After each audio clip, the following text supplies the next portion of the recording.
સુસ્વાગતમ. જય શ્રી કૃષ્ણ. કેમ છો બધા? મજામાં?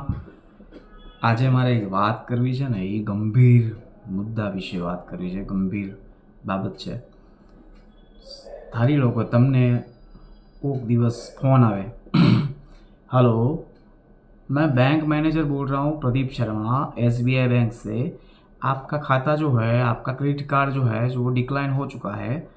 अगर आप उसे चालू रखवाना चाहते हो तो एक ओटीपी आएगा अपने मोबाइल में, वो दीजिएगा। अथवा कार्ड के लास्ट के 4 डिजिट और सीसीवी है, वो आपको देना पड़ेगा, तो आपका खाता चालू हो जाएगा। तो पहला તરત ઓટીપી આપી દેતા, ભાઈ અમારું ખાતું બંધ થઈ જાય, પૈસા પડ્યા, લોચો થઈ જાય, બેંકમાં ક્યાં જવું, અને પૈસા બધા વયા જાય. ફ્રોડવાળા ફ્રોડ કરીને વયા જાય ને પૈસા બધા તમારા વયા જાય. પણ હવે સતર્કતા આવી ગઈ છે. સરકારની માધ્યમથી એડવર્ટાઇઝ, સાયબર ક્રાઇમવાળા જે ન્યૂઝ પેપરમાં સમાચાર આપે છે કે સતર્ક જો, સાવધાન જો. એટલે ઓટીપી કે લિંક કે XYZ એ બધું બહુ જૂનું થઈ ગયું. તો આ ભેજા બાજુએ નવો પેતરો કાઢ્યો પાછો, હાવ નવો. કેમ કે અત્યારે આર્ટિફિશિયલ ઇન્ટેલિજન્સ AI છે ને, બહુ અઘરું થઈ ગયું છે. બહુ અઘરું, હાઈ લેવલનું, બહુ હાઈ.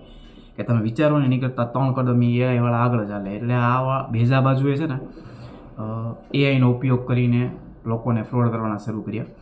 એટલે માનો કે તમારું આધાર કાર્ડ છે, એક આધાર કાર્ડ, બરાબર. આધાર કાર્ડમાં ડિટેલ શું હોય? એક તો નામ, એક જન્મ તારીખ, એક તમારું એડ્રેસ, એક તમારો આધાર નંબર અને એક તમારો ફોટો.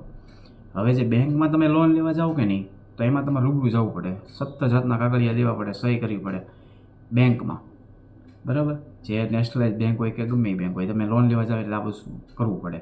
પણ જે અમુક જે કંપનીઓ છે, નાની નાની, જે ઓનલાઈન લોન આપે છે, ઓનલાઈન લોનમાં આપે ને જે, એમાં એવું છે કે ઓનલાઈન લોનમાં તમારી હયાતી છે ને, એ રૂબરૂ ચેક કરવાનું આવે. ફોનમાં કેમેરાથી તમારી હયાતી ચેક થાય, તમે વ્યક્તિ છો કે નહીં, તમે આ વસ્તુ કરો છો કે નહીં, આમ છે કે નહીં, બધું ઓનલાઈન ચેક થતું હોય. એટલે એ લોકો વિડીયો કોલ કરે. હવે એક AI ટૂલ છે ડીપફેક, કદાચ કોઈકને ખબર હશે, નહીં ખબર હોય કહી દઉં. ડીપફેક છે ને, એ વસ્તુ એવી છે કે તમારું રૂબરૂ ફોટા ઉપર તમારું મૂવમેન્ટ, સ્માઇલ, સ્ટાઇલ, બધી જે વસ્તુ છે ને, એ કોપી ટુ કેટ કરી નાખે અને વિડીયોમાં કન્વર્ટ કરીને કે જે આપણે નાખીએ ને ટેક્સ્ટમાં, એ બોલે, બરાબર. એટલે આ ભેજા બાજુએ ડીપફેકનો ઉપયોગ કરીને તમારો ફોટો લઈને હયાતીની ખરી કરી નાખી અને તમારા આમ નજરે ન આવે ને એટલી ઝીણી પકડી ન શકો એટલી રીતના એ એક્યુરેટ વિડીયો બનાવે, બરાબર. એટલે લોન પાસ થઈ જાય. લોન પાસ થઈ જાય એટલે એકાઉન્ટમાં ભેજા બાજુ છે એ પૈસા લઈ લે અને પછી તમારા નામ આવે કે આધાર કાર્ડ તો તમારું હતું, બરાબર. અને તમે પોલીસના ચક્કર કાઢતા થઈ જાઓ. એની કરતાં બેટર છે કે તમે સાયબરવાળા તો સાચવેતી રાખે જ છે, પણ તમારી સાચવેતી આપણે જાગૃત નાગરિક તરીકે રાખવી જોઈએ, બરાબર. માનો કે તમે ગમે ત્યાં સિમ લેવા જાઓ કે સિમ કાર્ડ લેવા જાઓ કે બેલેન્સ માટે XYZ સરકારી તો ગમે ત્યાં આધાર કાર્ડ આપો, તો એ આધાર કાર્ડ બલ્કમાં એ લોકો લે પૈસા દઈને, અને ઓલા લોકો આપી તે ઝેરોક્સ કરાવી હોય. એટલે હવે તમને સવાલ એવો થાય કે આ તો ઝેરોક્સ છે, ઝેરોક્સ છે, તમે અમારો ફોટો તો બ્લેક એન્ડ વ્હાઇટ હોય, તો બ્લેક એન્ડ વ્હાઇટ કેવી રીતના લાવે? તો AI એ કરીએ કે તમે વિડીયોમાં જો મૂકું છું, જોયું? આ વસ્તુ જો આટલું થઈ શકતું હોય ને, આ જો હું એને પ્રમોટ નથી કરતો, પણ ખાલી જાગૃત તરીકે કહું છું, નાગરિક તરીકે આ વસ્તુ થાય તો AI ઘણું બધું કરી શકે. એટલે જાગૃત નાગરિક તરીકે પહેલાં કહેવાય ને, ગઢિયા બુઢિયા કહેતા કે પાણી આવે ને એ પહેલાં પાળ બાંધી લેવી. તો આપણે શું શું કરીએ કે જાગૃતિમાં? પહેલી વસ્તુ છે કે સરકારનો ઓપ્શન છે આધાર કાર્ડમાં કે માસ્ક આધાર. માસ્ક આધાર છે શું ખબર? તમારો 12 આંકડાનો જે ડિજિટ નંબર હોય ને, એ બદલે તમારા છેલ્લા 4 આંકડા જ બતાવે. જે પહેલાંના આંકડા છે ને, X થઈ જાય.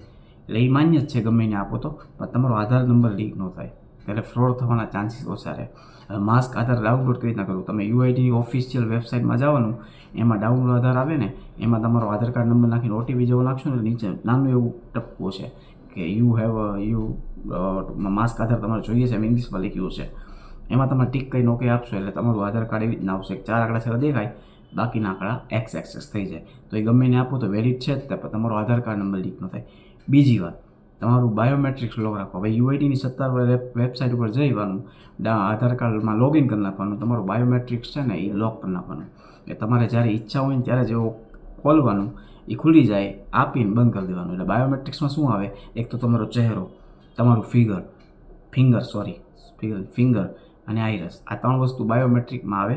એ બાયોમેટ્રિક તમે લોક કરી નાખો એટલે તમારું બાયોમેટ્રિક તમારી પરમિશન વિના, ઓટીપી વિના તમને કોઈ દી ખુલવાની મંજૂરી આપે નહીં. બરાબર.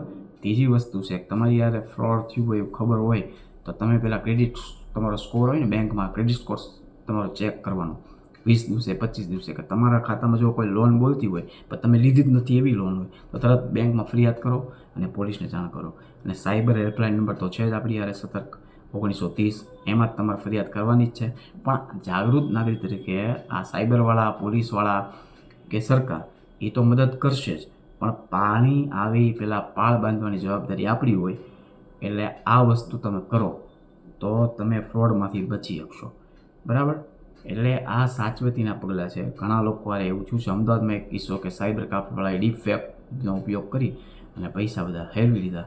એ આપણે રોતા રહી જઈએ, એનો મતલબ કાંઈ છે નહીં. તો એની કરતાં તો સાચવેત જ રહેવાનું. ઓટીપી નહીં આવે કે નહીં લિંક આવે, 101 કોઈ વસ્તુ થાય નહીં, પણ તમારા ખાતામાંથી પૈસા જાય. એટલે એપ્લિકેશન કદાચ તમે ડાઉનલોડ કરો ને ગમે તો એપ્લિકેશન પ્લે સ્ટોર પરથી જ ડાઉનલોડ કરવાની. લિંક આવે તો એમાં ખોલવાની, એપીકે ફાઇલમાં જવાનું નહીં. કોઈ એમ કે તમારું આ છે તે છે, કાંઈ વસ્તુ નહીં. એક વસ્તુ નહીં કરવાની. તમારી પૈસા છે ને તમારી મૂડી છે જીવનની, એ કેમ કમાણા હોય તમારું મન જાણે છે. એટલે સતર્ક રહો, સાવધાન રહો. મારું નામ છે હાર્દિક જોશી. વિડીયો ગમ્યો હોય તો લાઇક કરજો, શેર કરજો, સબસ્ક્રાઈબ કરજો, કોમેન્ટ કરજો અને ધ્યાન રાખજો. જય શ્રી કૃષ્ણ. આવજો.